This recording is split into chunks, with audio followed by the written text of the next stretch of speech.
ನಮಸ್ಕಾರ, ಕೆಸಿಎನ್ ವಾರ್ತೆಗಳಿಗೆ ಸ್ವಾಗತ. ಮೊದಲಿಗೆ ಸುದ್ದಿಗಳ ಮುಖ್ಯಾಂಶಗಳು. ದೇವರು ಕೊಟ್ಟರೂ ಪೂಜಾರಿ ಬಿಡ, 2 ಕೋಟಿ ಮಂಜೂರಾಗಿಯೂ ಜವಾಬ್ದಾರಿಯಿಂದ ನುಣುಚಿಕೊಂಡು ಪಿಡಬ್ಲ್ಯೂಡಿ. ಚೆರ್ಕಳ ಬಸ್ ನಿಲ್ದಾಣ ರಸ್ತೆಗೆ ಕಾಯಕಲ್ಪವಿಲ್ಲ.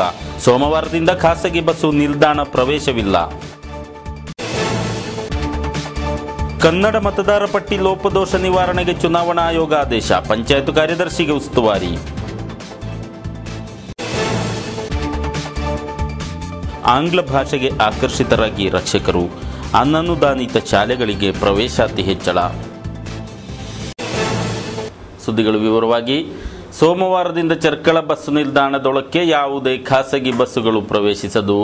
ಬಸ್ಸು ನಿಲ್ದಾಣಕ್ಕೆ ಪ್ರವೇಶಿಸುವ ರಸ್ತೆ ಸಂಪೂರ್ಣ ಕೆಸರು ಗದ್ದೆಯಂತಾಗಿ ಸಂಚಾರಹೀನವಾಗಿದ್ದು, ನಿರಂತರ ಬೇಡಿಕೆ ಮುಂದಿರಿಸಿಯೂ ಲೋಕೋಪಯೋಗಿ ಇಲಾಖೆಯು ಕ್ರಮ ಕೈಗೊಳ್ಳದಿರುವುದನ್ನು ಪ್ರತಿಭಟಿಸಿ ತೀರ್ಮಾನ ಕೈಗೊಳ್ಳಲಾಗಿದೆ.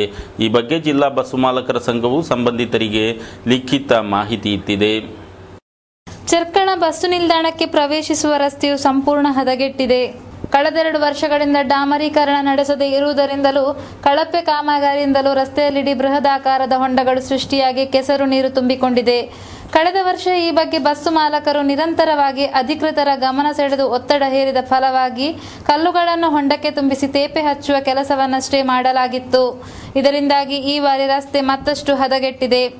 ರಸ್ತೆಯ ದುರಸ್ತಿಗೆ ಸ್ಥಳೀಯ ಶಾಸಕರ ನಿಧಿಯಿಂದ 2 ಕೋಟಿ ರೂಪಾಯಿ ಮಂಜೂರಿಸಲಾಗಿ ಕಾಮಗಾರಿಯು ಅಂಗೀಕಾರವಾಗಿತ್ತು. ಈ ಹಿಂದಿನಂತೆ ಕಳಪೆ ಕಾಮಗಾರಿ ನಡೆಯುವ ಆತಂಕದಿಂದ ನಾಗರಿಕರಾರೋ ಮುಂದಾಗಿಯೇ ವಿಜಿಲೆನ್ಸ್ಗೆ ದೂರು ಸಲ್ಲಿಸಿದ್ದರು.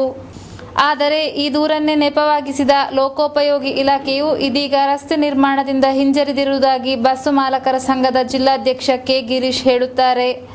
ಲೋಕೋಪಯೋಗಿ ಇಂಜಿನಿಯರ್ ಅನ್ನು ಹಲವು ಬಾರಿ ನೇರ ಭೇಟಿಯಾಗಿ ಮನವಿ ಸಲ್ಲಿಸಿದರೂ ಫಲಕಾರಿಯಾಗಿಲ್ಲ. ಪಿಡಬ್ಲ್ಯೂಡಿಯು ತನ್ನ ಜವಾಬ್ದಾರಿಯಿಂದ ನುಣುಚಿಕೊಳ್ಳುತ್ತಿದೆ. ಇದರಿಂದಾಗಿ ಸೋಮವಾರದಿಂದ ನಿಲ್ದಾಣ ಪ್ರವೇಶಿಸದಿರಲು ತೀರ್ಮಾನಿಸಲಾಗಿದೆ. ಈ ಕ್ರಮದಿಂದ ಸಂಭವಿಸಬಹುದಾದ ಎಲ್ಲ ತೊಂದರೆಗಳಿಗೂ ಸಂಬಂಧಿತ ಅಧಿಕಾರಿಗಳೇ ಹೊಣೆಯಾಗಬೇಕಾದೀತೆಂದು ಅವರು ಹೇಳಿದ್ದಾರೆ.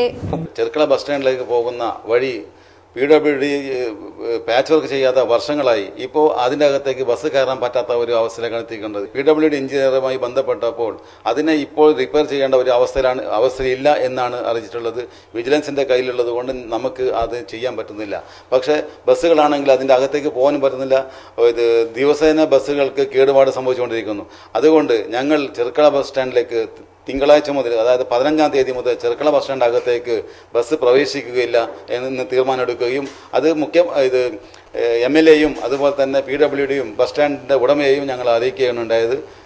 ജനങ്ങൾ ഞങ്ങളുമായി സഹകരിക്കണമെന്ന് ഇതിൽ അഭ്യർത്ഥിക്കുന്നു. ಕಾಸರಗೋಡು ಹೊಸ ಬಸ್ ನಿಲ್ದಾಣ ರಸ್ತೆಯು ಶೋಚನೀಯ ಸ್ಥಿತಿಯಲ್ಲಿದ್ದು, ಬಸ್ಸುಗಳು ನಿಲ್ದಾಣ ಪ್ರವೇಶಿಸುತ್ತಿದ್ದರೂ ತಾವು ನಿಲ್ದಾಣ ಶುಲ್ಕ ಪಾವತಿಸುತ್ತಿಲ್ಲವೆಂದು ಶೀಘ್ರವೇ ಈ ರಸ್ತೆ ದುರಸ್ತಿಗೊಳಿಸದಿದ್ದಲ್ಲಿ ಮುಂದೆ ಇನ್ನಷ್ಟು ತೀವ್ರ ರೀತಿಯ ಹೋರಾಟ ನಡೆಸುವುದಾಗಿ ಅವರು ಎಚ್ಚರಿಸಿದ್ದಾರೆ. ಪ್ರಸ್ತುತ ಶೈಕ್ಷಣಿಕ ವರ್ಷದಲ್ಲಿ ಅನುದಾನ ರಹಿತ ಶಾಲೆಗಳಲ್ಲಿ 1ನೇ ತರಗತಿಗೆ ವಿದ್ಯಾರ್ಥಿಗಳು ಹೆಚ್ಚಿನ ಸಂಖ್ಯೆಯಲ್ಲಿ ಸೇರ್ಪಡೆಗೊಂಡಿರುವುದಾಗಿ ಅಂಕಿ ಅಂಶ ಸೂಚಿಸಿದೆ. ಆಂಗ್ಲ ಮಾಧ್ಯಮದಲ್ಲಿ ಮಕ್ಕಳನ್ನು ಕಲಿಸಬೇಕೆಂಬ ಪೋಷಕರ ಹಂಬಲವೇ ಈ ಹೆಚ್ಚಳಕ್ಕೆ ಕಾರಣ ಎನ್ನಲಾಗಿದೆ. ಈ ಬಾರಿ ರಾಜ್ಯದ ಅನ್ಎಡೆಡ್ ಶಾಲೆಗಳಲ್ಲಿ 1ನೇ ತರಗತಿಗೆ ಕಳೆದ ಬಾರಿಗಿಂತ 10,608ರಷ್ಟು ಹೆಚ್ಚು ವಿದ್ಯಾರ್ಥಿಗಳ ನೋಂದಾವಣಿ ಏರಿಕೆ ಕಂಡಿದೆ. ಆದರೆ ಅನುದಾನಿತ ಶಾಲೆಗಳಲ್ಲಿ 1,739ರಷ್ಟು ವಿದ್ಯಾರ್ಥಿಗಳ ಇಳಿಕೆ ಕಂಡುಬಂದಿದೆ. ಸರ್ಕಾರಿ ಶಾಲೆಗಳಲ್ಲಿ ಕಳೆದ ಬಾರಿ 90,529 ಮಂದಿ ಸೇರ್ಪಡೆಗೊಂಡಿದ್ದು, ಈ ಬಾರಿ ಅದು 91,231ಕ್ಕೆ ಏರಿಕೆ ಕಂಡಿದೆ. ಈ ಮೂಲಕ 702 ಮಕ್ಕಳ ಅತ್ಯಲ್ಪ ಹೆಚ್ಚಳವಾಗಿದೆ. ಅನ್ಎಡೆಡ್ ಶಾಲೆಗಳಲ್ಲಿ ಕಳೆದ ಬಾರಿ 41,453 ವಿದ್ಯಾರ್ಥಿಗಳು ಸೇರ್ಪಡೆಗೊಂಡಿದ್ದರೆ ಈ ಬಾರಿ ಅದು 52,001 ಆಗಿದೆ. ಒಟ್ಟಾರೆಯಾಗಿ ರಾಜ್ಯದಲ್ಲಿ 3,72,721 ವಿದ್ಯಾರ್ಥಿಗಳು 1ನೇ ತರಗತಿಗೆ ಸೇರ್ಪಡೆಯಾಗಿದ್ದಾರೆ. ಆದರೆ ವರ್ಷದಿಂದ ವರ್ಷಕ್ಕೆ ಆಂಗ್ಲೇಯ ಮಾಧ್ಯಮದ ಕಲಿಕೆಗೆ ಪೋಷಕರ ಒಲವು ಹೆಚ್ಚಾಗುತ್ತಿರುವುದು ಅಂಕಿಅಂಶಗಳಿಂದ ಬಯಲಾಗಿದೆ.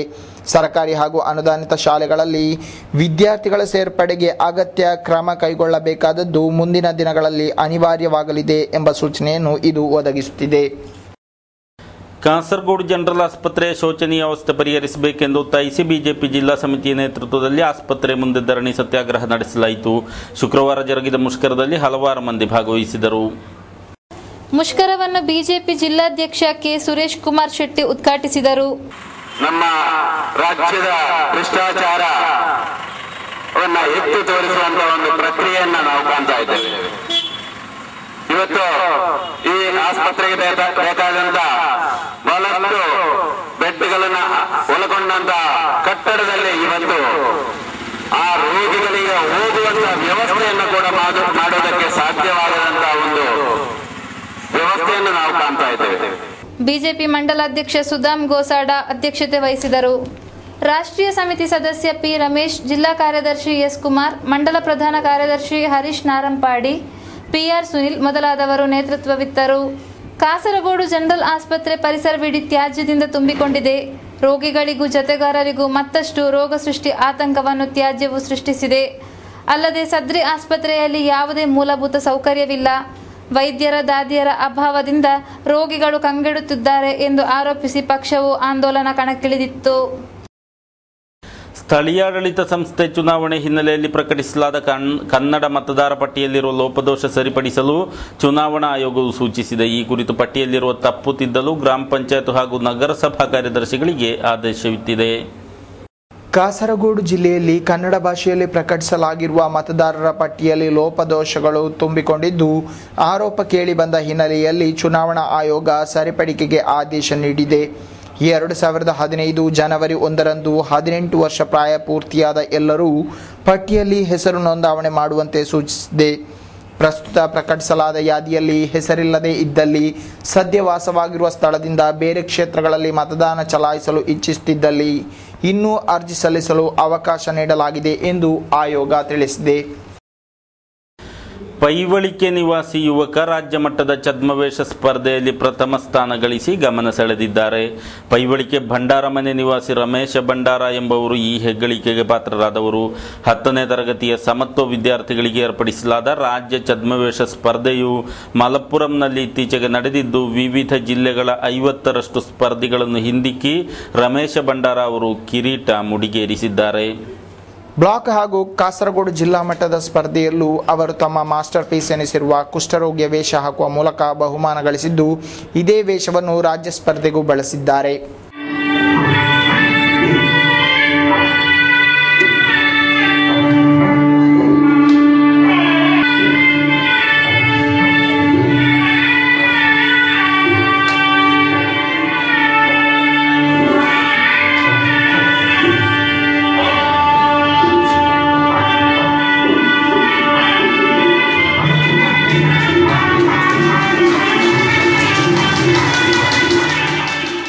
ಭಂಡಾರಮನೆ ಕೋಚ್ ಮಡಿವಾಳ ದೇವಕಿ ದಂಪತಿ ಪುತ್ರನಾದ ರಮೇಶ್ ಅವರು ಚಿಕ್ಕಂದಿನಿಂದಲೇ ನೃತ್ಯ, ನಾಟಕ ಇತ್ಯಾದಿಗಳಲ್ಲಿ ವಿಶೇಷ ಆಸಕ್ತಿ ಮೈಗೂಡಿಸಿಕೊಂಡಿದ್ದರು.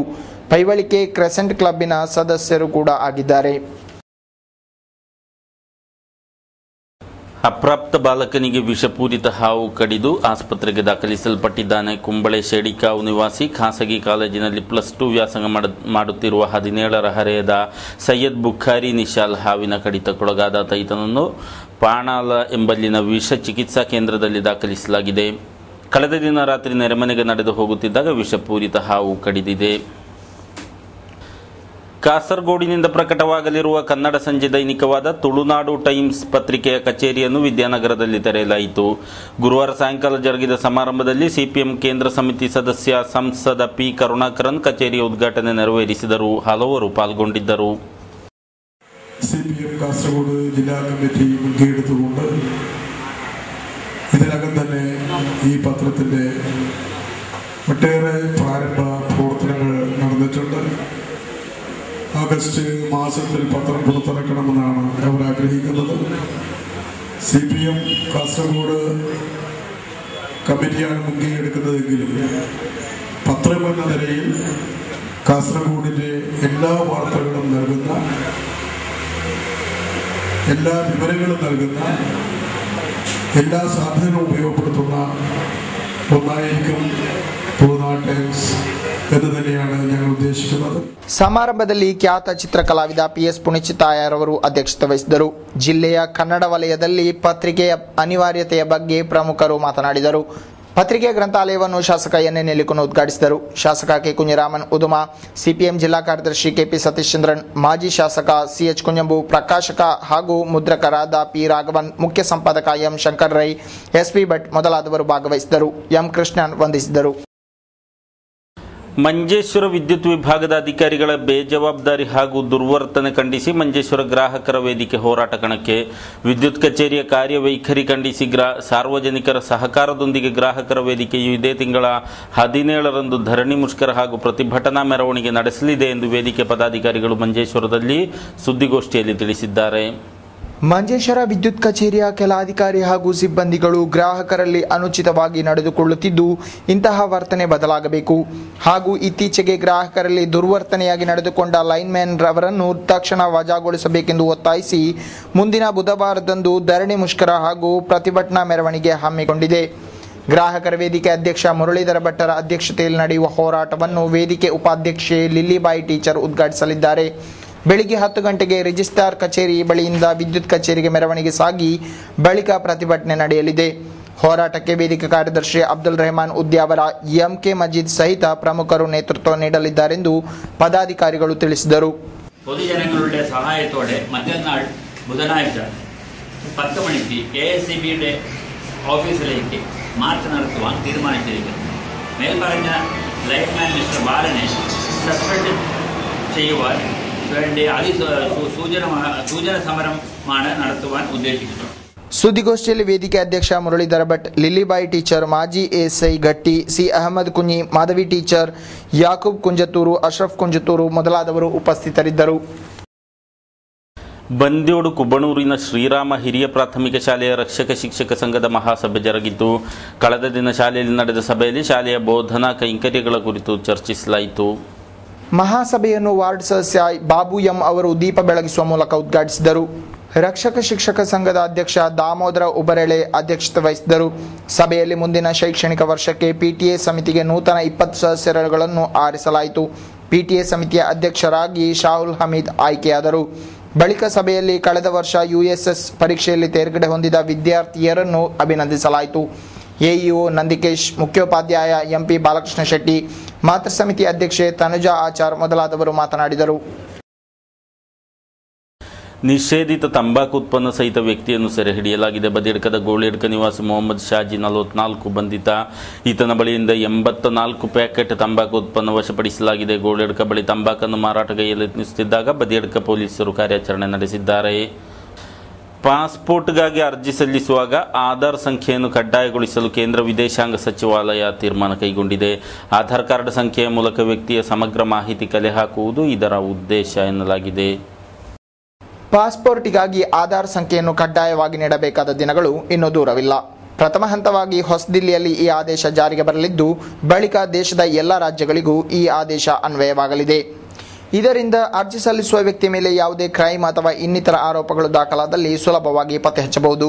ಜತೆಗೆ ಅಕ್ರಮ ಪಾಸ್ಪೋರ್ಟ್, ನಕಲಿ ಭಾವಚಿತ್ರಗಳನ್ನು ತಡೆಗಟ್ಟಬಹುದು ಎಂಬುದು ಸರ್ಕಾರದ ಲೆಕ್ಕಾಚಾರ.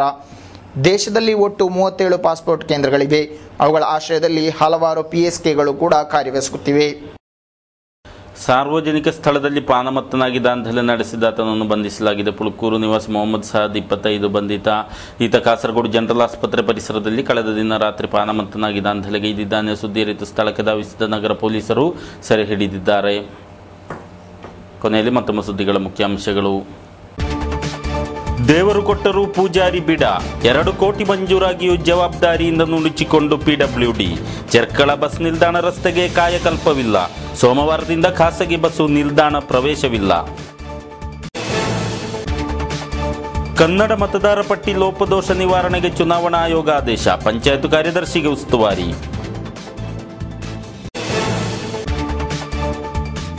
ಆಂಗ್ಲ ಭಾಷೆಗೆ ಆಕರ್ಷಿತರಾಗಿ ರಕ್ಷಕರು. ಅನನುದಾನಿತ ಶಾಲೆಗಳಿಗೆ ಪ್ರವೇಶಾತಿ ಹೆಚ್ಚಳ. ಇದರೊಂದಿಗೆ ಸುದ್ದಿಗಳ ಈ ಸಂಚಿಕೆ ಮುಕ್ತಾಯವಾಯಿತು.